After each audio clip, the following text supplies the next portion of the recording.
Hey everyone, happy Thanksgiving week. Welcome back to another Monday Market Update. I'm Caitlin McKeag. I am a real estate broker here in Phoenix, and I appreciate you joining me every week. And this week, we're going to talk about everything that we always talk about. Let's talk about the economy, and then we will dive into what's going on in Phoenix real estate. So if you're new here, hit the subscribe button and make sure you don't miss these updates every Monday.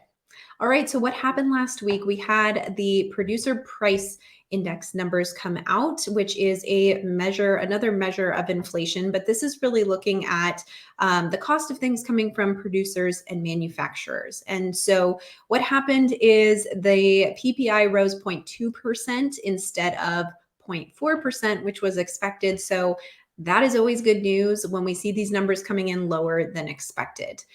This is talking about the PPI is a measure of prices that companies get for finished goods in the marketplace, rose 0.2%. On a year-over-year basis, it rose 8% compared to the 8.4% increase in September and the all-time peak of 11.7% that we hit in March. So all really good news here as the Fed has been trying to tame inflation. This is just showing that we're starting to move in the right direction for that. And last week or the week before last is when we got the CPI numbers, and those were also softer than anticipated. So that is some more good news for us fighting inflation, and that the Fed's policy is doing its job. Now, whether or not these are lagging effects of everything that they've done 6 months ago and that we're in for kind of a bumpy ride here and a lot of volatility, that is another question. But we are starting to see that everything that's been going on is actually affecting these numbers. So there is some good news in that. Now, last week when we got those CPI numbers, it was great news for the markets, or 2 weeks ago. I'm sorry, I keep saying last week. 2 weeks ago, that was great news for the markets, and that affected mortgage interest rates. And so this article here, mortgage applications increased for the first time in 8 weeks. I also have a couple partners in the mortgage industry that were sharing with me that they actually saw an increase in mortgage applications of 4% as of last week. So why is this important? This means that there are buyers out there that are just really sitting on the fence and waiting for rates to come to a certain point where it's more affordable for them to get back out there, or prices, one or the other. But if rates move first to an affordable place, they are out there and they're ready to buy. So we haven't lost all of our demand. Rather, we just have a lot of demand sitting on the sidelines. So this will be interesting to watch as rates continue to change.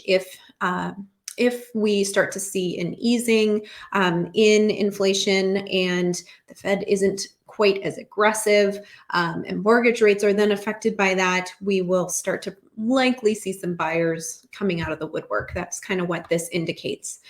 More Fed news. Fed Vice Chair Brainerd says it may soon be appropriate to move to a slower pace of rate hikes. And that is some news we've been waiting to hear from the Fed. They're saying that they're not going to stop raising rates, but it will at least come off the pace that we've seen, 4 consecutive 0.75 percentage point increases, an unprecedented pattern since the central bank started using short-term rates to set monetary policy in 1990. We all know that everything that's been going on has been much more aggressive than they've ever been in the past. So we're not going to see them stopping these rate hikes, but likely a lesser percentage at each meeting. So for now, the discussion is that it'll probably be a 0.50, a 50 basis point hike in December rather than 75. So we'll see if that happens. But, good news is that we are starting to see some movement in these numbers after months and months of really no change and continued Fed policy tightening. So that's where we're at with the economy. And of course, all of that affects real estate, which is why I talk about it every week. So let's talk about Phoenix real estate. I am a subscriber to the Cromford report. If you're new here, they are a great resource for realtors to subscribe to and get great information about what's going on locally here in Phoenix. They analyze data in the MLS and they have a ton of awesome charts and graphs. So a lot of what I share with you is going to be from them, in particular, the Cromford Market Index, which is a measure of supply and demand factors in our market. And so here's your little guide on what this means. So, like I said, this measures supply and demand, and it also helps us understand the direction of prices. And so any number on here between 90 to 110 is considered a balanced market. Anything below 110 is the seller's market, and above 90 is a buyer's market. So we are currently in a buyer's market in all of Greater Phoenix. Been here for a couple weeks now, just slipped into this buyer's market. And when we look at our demand numbers, if 100 is normal, this is saying that we're about 27% below normal for demand.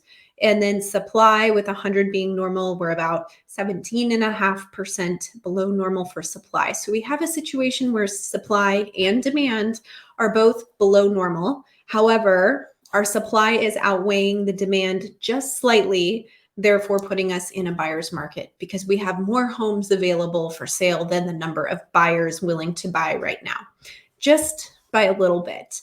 But that is also what is affecting pricing, right? So when you have more supply than demand, you see a softening in prices.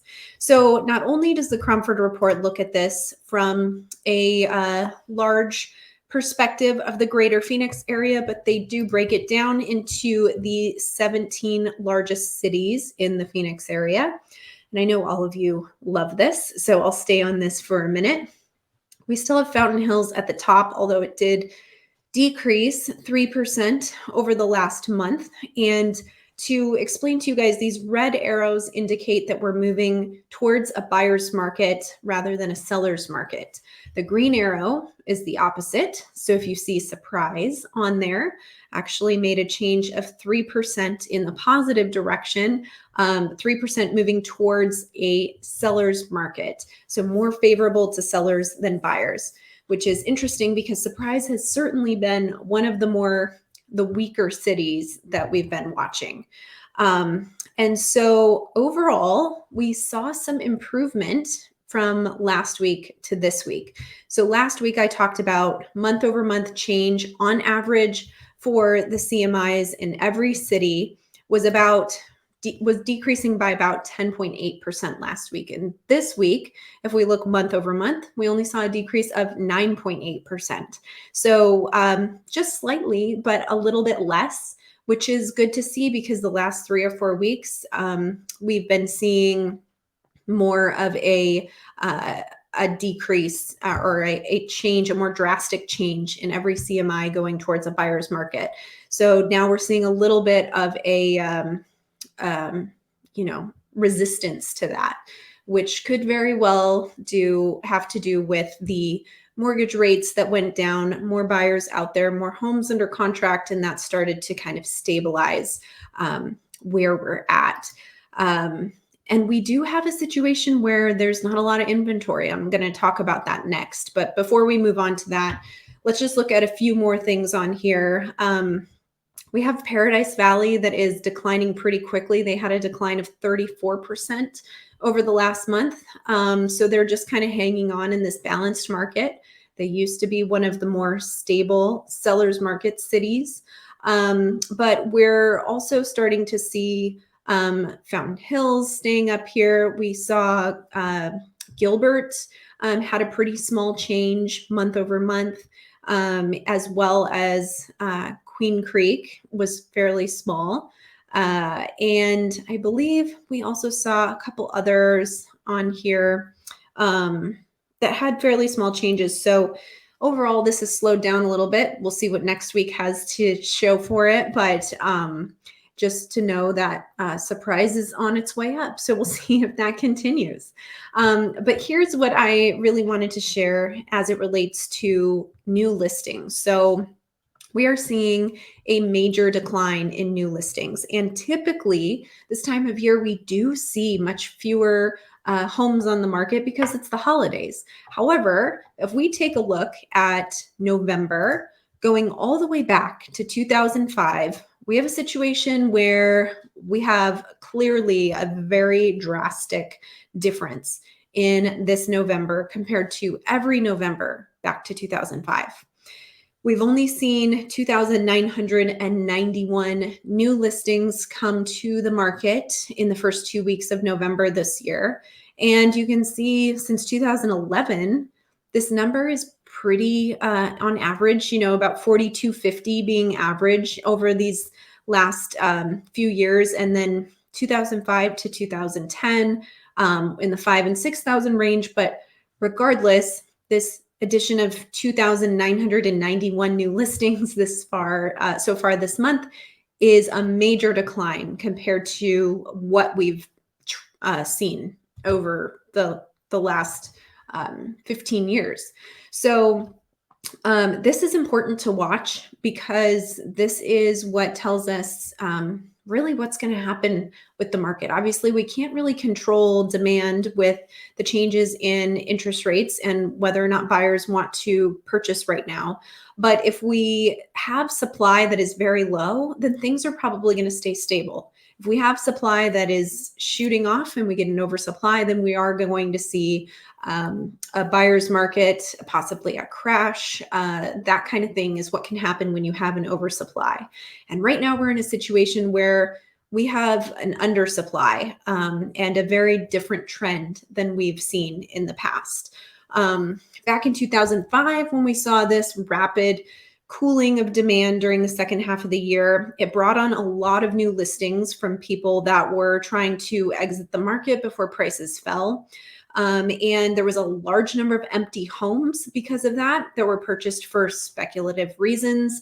The situation now is much different. We have far higher percentage of homes that are occupied, and high mortgage rates means that moving home will eliminate a cheap mortgage, most likely require a new expensive one to take its place. These are some of the things that the Cromford report was talking about. But we're definitely seeing a hold off in terms of supply, which is really important as we have this low demand. So we'll have to see how this continues. When we break down this information by different types of properties, we can look at condos and townhomes, and the number of new listings for condos and townhomes is down 38%. If we look at single family homes, that number is down 33%. And we can also break it down by city, and I'm just going to throw all of these up here for you to look at. So we have Phoenix down 43%, Tempe 37, Scottsdale 35, Gilbert 41, Chandler 47, Mesa 24, Peoria 47, Glendale 31, and Surprise 21. So all of these cities seeing a pretty major decrease in their new listings. So it's across the valley, it's across the cities, and it's in all different types of properties as well. So with a shortage of new listings, this downward pressure on pricing is kind of moderated. And so we'll have to keep an eye on this. Overall active listing counts are starting to decline as well. So if we do see an uptick in buyer demand all of a sudden, even though it's the holidays, they will probably scoop up all these listings because we are so low. So we'll see what happens. And, as we get into the new year, things can change as well. So hard to guess what's going to happen, but we're certainly seeing a very low number of new listings. So that's moderating the softening of the market overall. But that's all I've got for you guys today. So thanks for joining me. Hit subscribe. Come follow me on Instagram at Your Phoenix Real Estate Agent, and make sure to come back next week for another Monday market update. I hope you guys all have a wonderful Thanksgiving, and I will see you next week. I'm Caitlin McKegg with the Desert Dreamers.